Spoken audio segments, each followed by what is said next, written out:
Hi, welcome to my channel. In today's video, I will teach you how to survive college as a BSED English student.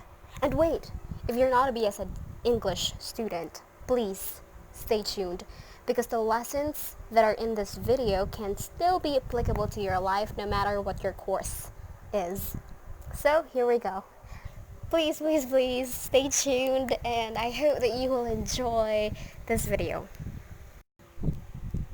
I promise to you that your college experience, your college life will be a lot fun, a lot easier if you will pay attention to these four aspects that I will be talking about in this video.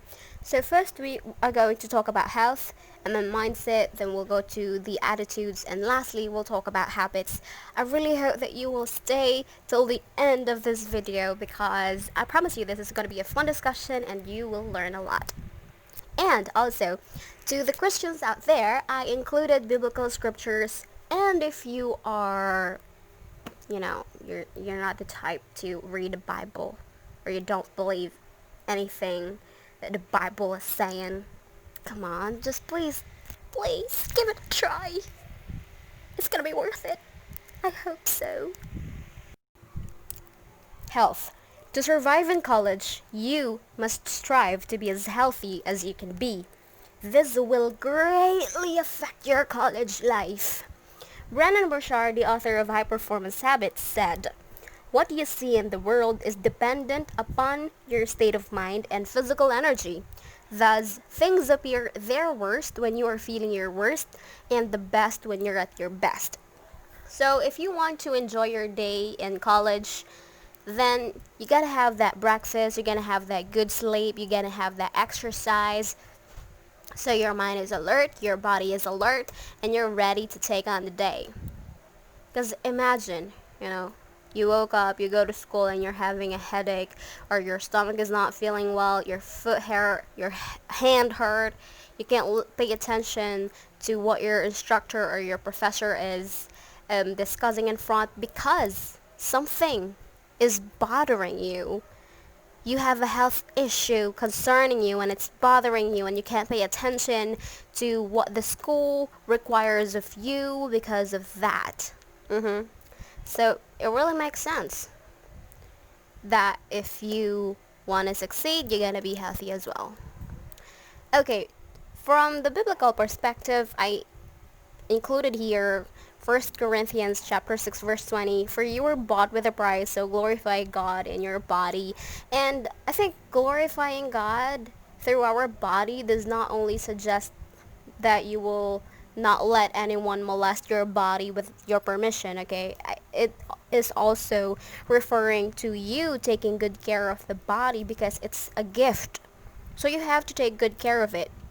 You cannot blame other people for you being fat. Sorry about that. I mean, being fat is okay, but if you're not okay with it and you want to change everything, don't go blaming your mom for cooking delicious food. Blame yourself for lacking self-control. For lacking discipline to stop yourself from eating that delicious food that your mom prepared. Just saying. Let me move on. Ellie Russell said, "A belief is not an idea held by the mind. It is a belief that holds the mind." If what she said is true, which I believe to be, let your mind be held with these scripture verses. Philippians chapter 2 verse 14, "Do all things without grumbling or disputing." If your professor or instructor had asked you to make a report about the different learning theories, which you know nothing about, remember Philippians chapter 2:14, or if you don't want that, then use this instead. Do more, complain less.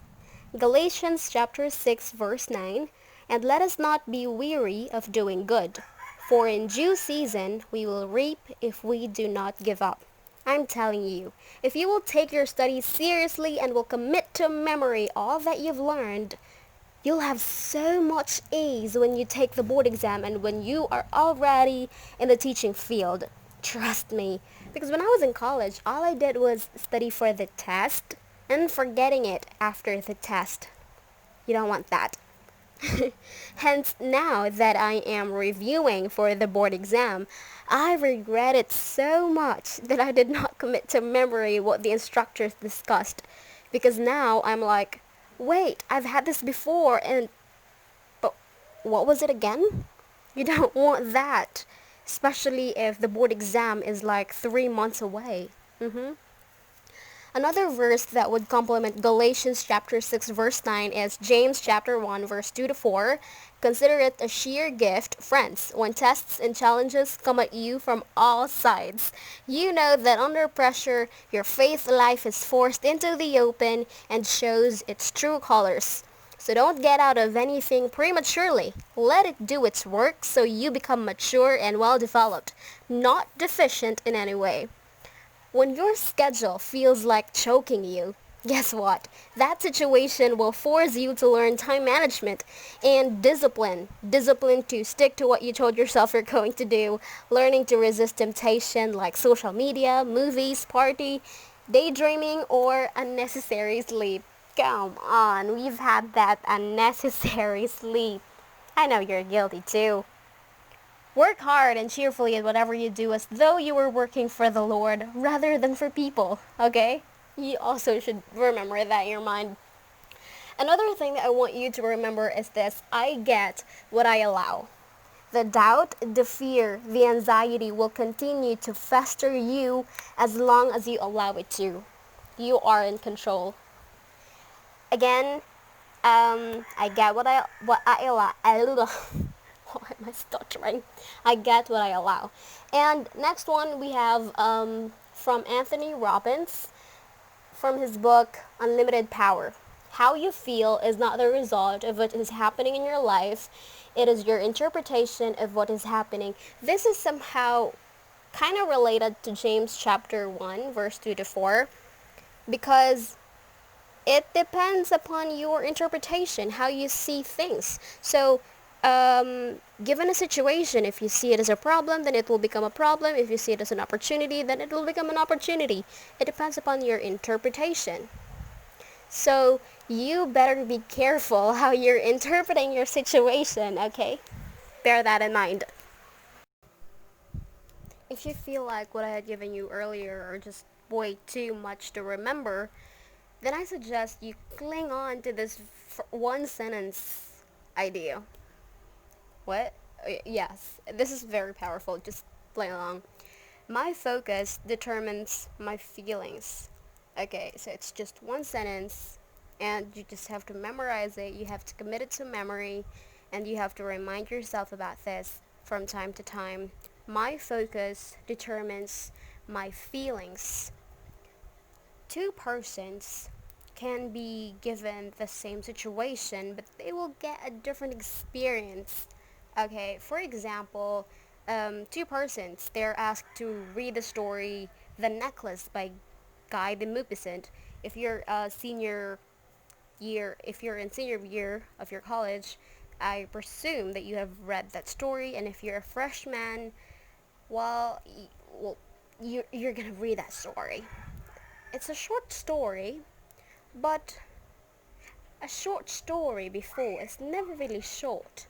It's considered short just because it can be read in one sitting. It's shorter compared to that of a novel, but it's not really short. It's a few pages. So that's the situation, and person one view the task as a problem because he is thinking, oh, come on, why do I have to read a story? I hate reading. And look, there's these difficult words. I don't understand them. How am I supposed to understand a story? And it's way too long. I don't know. I don't read that much. I don't, oh man. I don't like reading. I still have an assignment. I still have this. Why do I have to read this story? No, man, I can't. This is a problem. So that's how person one sees that situation. But person two sees it as something like this. Great! I can practice my reading skills. I can develop my vocabulary because fortunately, apparently, This short story contains difficult words, and I'm going to learn those difficult words, and it will add to my word lists. Wow, just how smart, just how loaded would be my vocabulary bank, right? After I read this story. Just how great this experience is. And I'm also going to know the story about this necklace. Why is it entitled The Necklace, and who is this guy to Mubsint? Wow, I love literature so much. Now, by the end of that situation, um, person one did not have a very good experience. Person two, well, she's loved it so much. So the other person one, views it as a problem. He or she magnified the situation, everything in the situation, to he considered the things that are problems.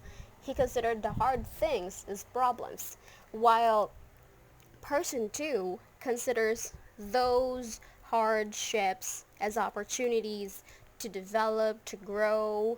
So that is also true for you and me. If you see college as a problem, then it will be a problem. But if you see college as an opportunity to hone your skills, to hone your teaching skills, to hone your personality, to hone your knowledge about how to teach English, how to handle the class, how to teach, or how this different teaching strategies. Why am I stuttering? Then you'll get out of college as this highly efficient and effective teacher. That's who you'll be if you view it as an opportunity.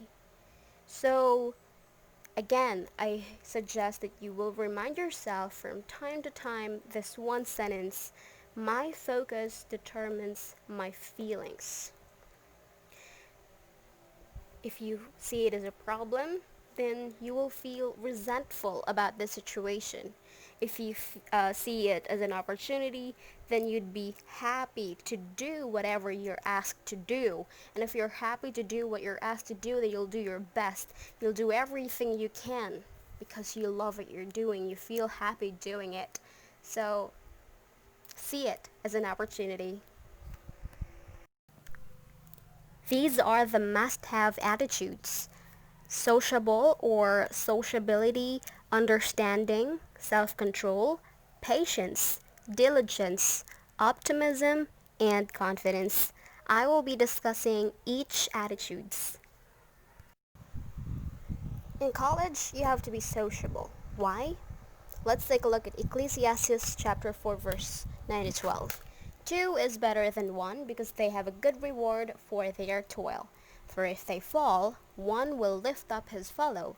But woe to him who is alone when he falls and has not one another to lift him up. Again, if two lie together, they keep warm. But how can one keep warm alone? And though a man might prevail against one who is alone, two will withstand him. A threefold cord is not quickly broken. Genesis chapter 2 verse 18, the Lord God said, "It is not good for the man to be alone. I will make him a suitable partner." Or I will make a suitable partner for him. Now, college is a lot easier and more fun to experience when you have company, and not just any company, okay? You have to make sure that you are having a good company. Good company is defined as, people who brings out the best in you. They don't bully you just for no reason at all, just to hurt you, just to make you feel inferior of them. No. Don't be around those people. Be around people who will help you whenever you needed help, or who will be an aid to you and you an aid to them. Because there are going to be a lot of tough times in college, I'm telling you, and you'll need people. And how would you be in a good company if you will not socialize, if you will not be sociable? So you have to go out there, socialize, mingle, communicate. Communicate is a very, very, very vital tool Now that is redundant, very, very. But really, it's vital, it's important. And if you're wondering, how? How do I get to be sociable? How do I socialize people? I'm scared. I don't know where to start. Well, you don't have to worry about that. I have a book suggestion for you. How to Win Friends and Influence People is a book by Dale Carnegie. And the first section of this will teach you how to deal with people. Yep, it will give you the fundamentals of dealing with people. So if you have time, read this. Or better yet, make time to read this. It's a good book, I promise. Understanding. This should be highly cultivated in order for you to avoid getting into arguments and to achieve success. Well, it is inevitable or unavoidable for you to meet people of different background, personality, and beliefs. Hence, having an understanding of them is a must. But humans are so complex. You might argue, and understanding them is such an impossibility. Well, thanks to Robert Greene for writing the book entitled The Laws of Human Nature, where he enumerated 18 laws of human nature. This is a must-read book. It will illuminate your mind in terms of deciphering a human behavior in general, because it gives you the idea of why a person had acted a certain way. And when you have this idea in mind, you wouldn't be so quick to judge or condemn a person. As much as we need to understand other people, there is an intense need to know ourselves too. Robert Greene's book can also be applied in our attempt to decipher why we have responded, acted, or behaved in a particular way. It will make us move beyond the idea that this is just the way I am, to the idea that I can't be better. There's a better me, and I can't achieve that. My British sucks. Self-control. This is what will help you to say no to the activities that will not lead you to your goals. Therefore, before you can exert self-control, you must have goals. For example, your goal is to be a Dean's Lister by the end of the semester. Then you will build boundaries like no to partying, no to scrolling through social media, no to binge watching K-dramas. Then, some of your friends one day invited you to party. This is when self-control comes in. This is when you review your boundaries and then you say no. And you don't even have to explain yourself.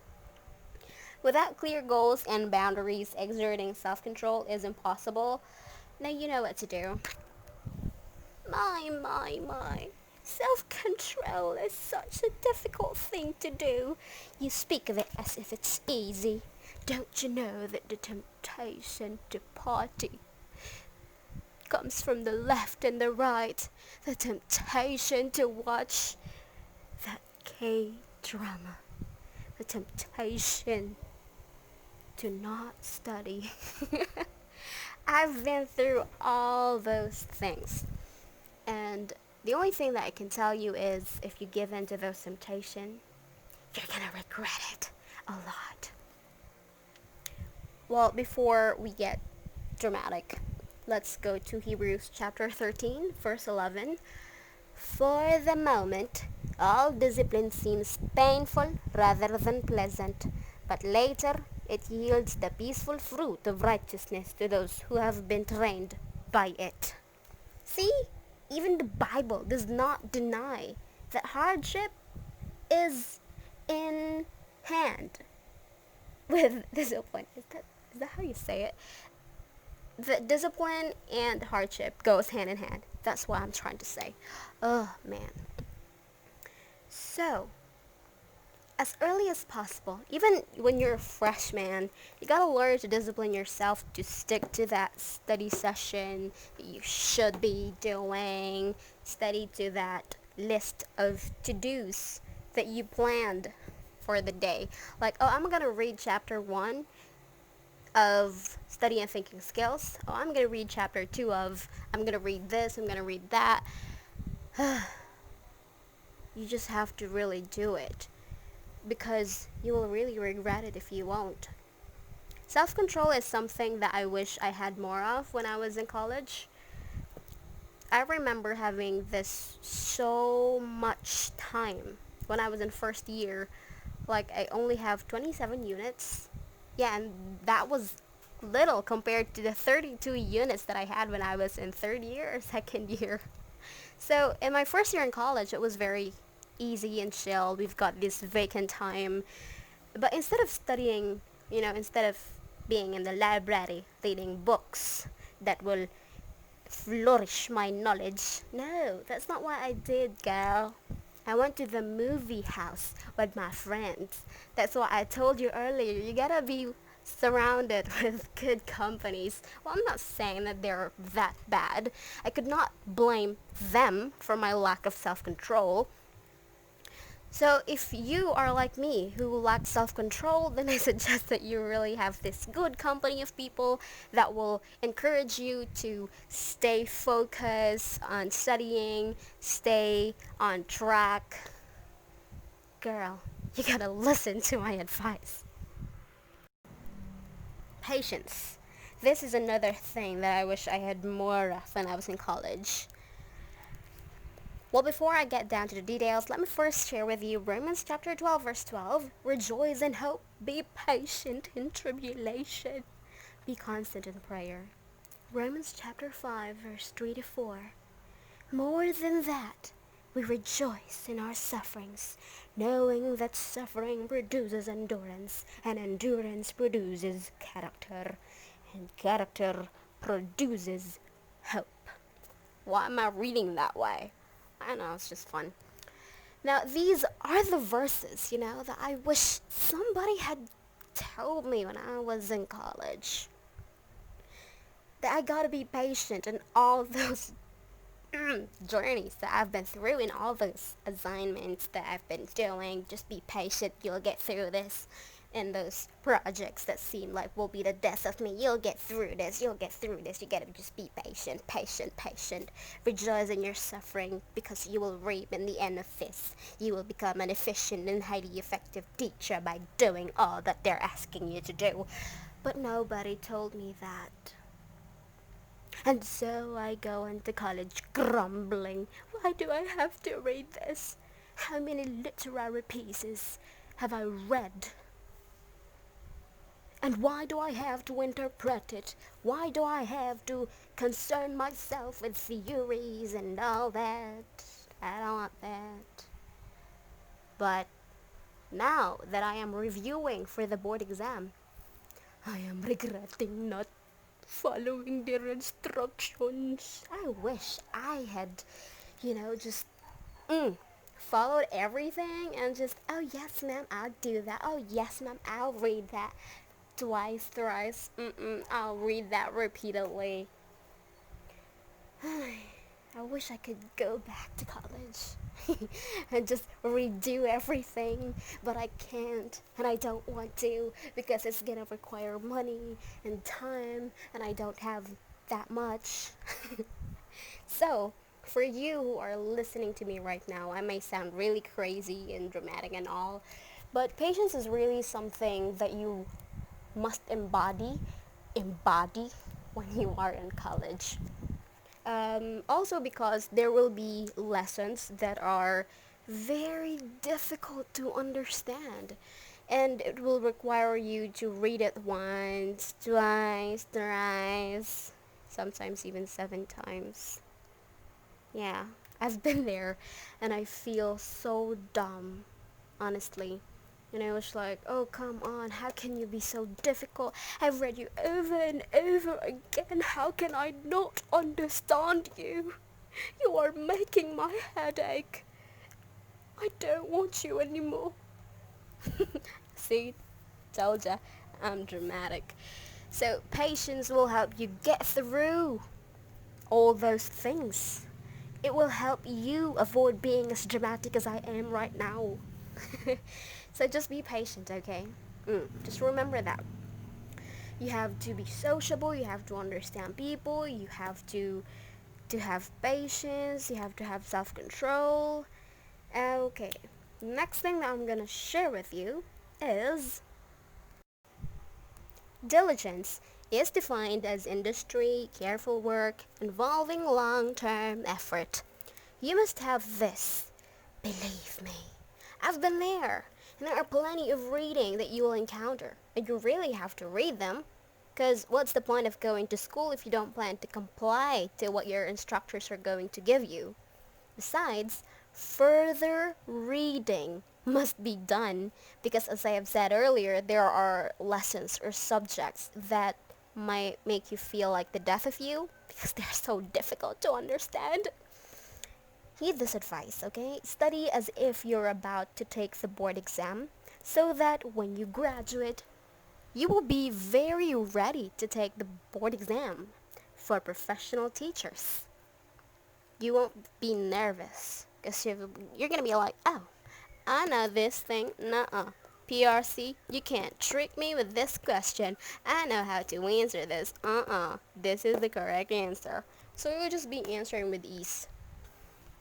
And these are the biblical scriptures that I would like to share with you, that I would like you to commit to memory. Proverbs 10, verse 4. A slack hand causes poverty, but the hand of the diligent makes rich. Do you want to be rich? Now get off that couch and start that work. Hard work. Yeah, it pays off. It does, it works. Come on. What can you accomplish from that grumbling and just sleeping? Your assignment will not finish itself, will not answer itself. You have to do it. You have to discipline yourself. Okay? Tell yourself that, man, I feel lazy doing this. But I have to. Oh, no, no, no. Don't tell yourself that I have to study. Tell yourself, I get to study. Okay? Have to and get to, they're very different. I have to do this. It feels like an obligation. I have to study. What? So you're obligated to study?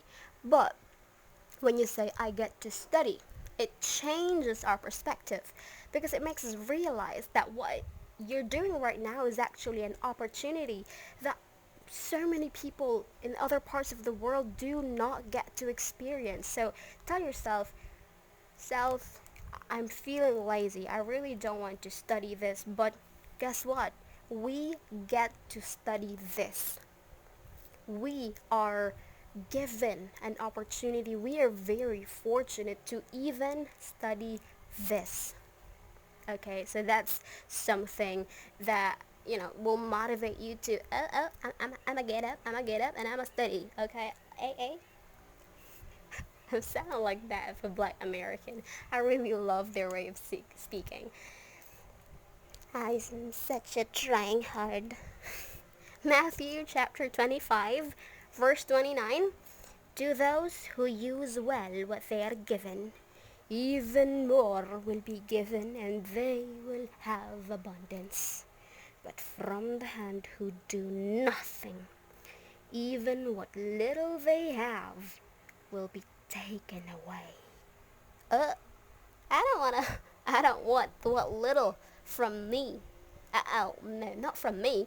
I don't want what's little in me to be taken away. That's the only thing I get, and it will be taken away. So, if you don't want it to be taken away, use it. Stop complaining. Oh, I don't have that iPhone 12. I don't have that MacBook Air. Use whatever resources you have right now and get to that study session. Get your butt in that seat and start reading. You want to be successful in college, you want to graduate with honors, then you study. How do you supposed to be successful? How are you supposed to be successful if you will not study? Okay? You have to listen to me. I am telling you the truth. Hard work pays off. I know I said it earlier, but it's still true right now. So yeah, just please, please, please, freshies, The sophomores, the junior, the senior, let's all be diligent. Okay, the last on my list will be optimism and confidence. Philippians chapter 4 verse 6. Don't fret or worry. Instead of worrying, pray. Let petitions and prayers shape your worries into prayers, letting God know your concerns. Philippians chapter 4 verse 8, summing it all up, friends, I'd say you do best by fulfilling your minds and meditating on things true, noble, reputable, authentic, compelling, gracious, the best and not the worst, the beautiful, not the ugly, things to praise, not things to curse. Uh-huh. Why did I sing it out? It's not a song, girl. Anyways, so the point is, you have to have optimism and confidence. Well, our school, um, it's a very good avenue to hone our skills, to showcase our talents, and if we have optimism and confidence, then we can seize those opportunities. Besides, we wouldn't be in college our whole life, so why don't we just enjoy it? Mm-hmm. Anyways, doubt and fear are natural emotions and they're like warning us about the possible danger ahead. But if we will always let them dominate us, then how can we develop? How can we surely say that I'm not good at this or I'm not good at that if we will not try? Do you think those successful people out there are not scared if ever they have projects or if ever they have new clients? They do get scared, but they don't let their emotions to overrule them. They make it a point. They make it clear to themselves that no, you emotion will not be the boss of me. You will not be my master. I own you. I will control you. I am your master. I own you. I dictate what I want to feel right now. I want to seize that opportunity. I want to grow. I want to develop. I want to mature. And I have to be optimist. Be an optimist and be confident. You will not box me. You will not limit me from reaching my potential. Oh, that was way too dramatic. That was way too intense. Ooh, ooh, ooh. Let's lighten up the mood, shall we?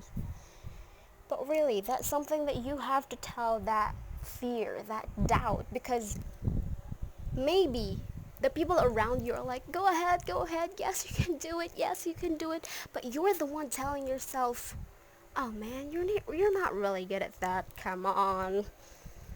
Ugh, you shiver in front of people. How do you expect yourself to be successful? They will just laugh at you. Sometimes we're the ones who discredit ourselves, who disqualify ourselves. So that is why I told you earlier, you're gonna make it clear to yourself that you own your emotions and that you are the boss, not your emotions. Nuh-uh. Okay? Bye.